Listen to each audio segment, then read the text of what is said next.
মানে একচুৱেলি মই আপোনালোকে দেখিছে যে মই আজি একেবাৰে সংবাদ মাধ্যমলৈ আহিব খোজা নাই।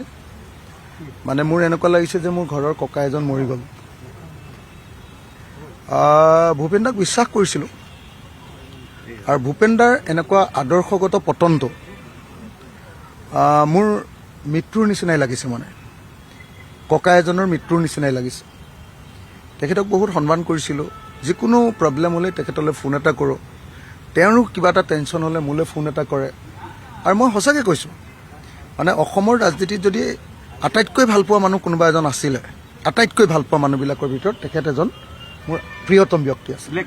তেখেতে কালিও মই দেখিছোঁ যে কালিও তেওঁ মোলৈ এটা মেছেজ পঠিয়াইছে, you are my best friend for ever বুলি।